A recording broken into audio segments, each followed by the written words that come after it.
Les chefs d'État arabes inquiets, ils l'ont confirmé tout au long de ces dernières heures au président de la République, Jacques Chirac, qui achève son déplacement dans les pays du Golfe par une courte visite cet après-midi au Qatar.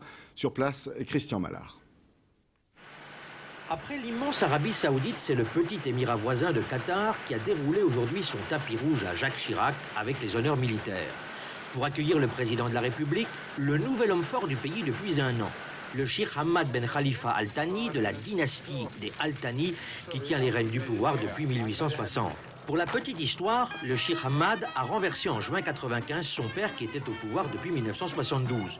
Ce dernier n'a toujours pas officiellement abdiqué et passe son temps entre ses résidences de Cannes et de Genève. Pétrole à profusion, gisement de gaz plus que prometteur, Qatar intéresse.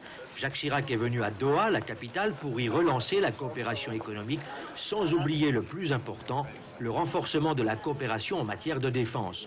Les deux pays ont signé il y a 2 ans un accord dans ce domaine.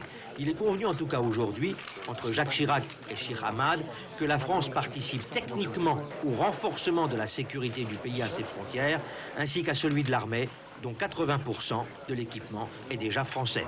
À Qatar, comme en Arabie Saoudite, les plus hautes autorités de l'État ont le regard rivé sur la sécurité à leurs frontières. On vit à l'heure des contentieux territoriaux, on redoute le terrorisme et surtout l'Iran, qui fait figure d'épouvantail dans la région. Enfin, tout comme le roi Fahd d'Arabie Saoudite, l'émir du Qatar, qui a noué rapidement des relations avec Israël il y a un an, s'inquiète de la récente venue au pouvoir du Premier ministre israélien Benjamin Netanyahou. Tous les dirigeants de la région, en tout cas, attendent de lui qu'il fasse un véritable premier geste en direction de la paix.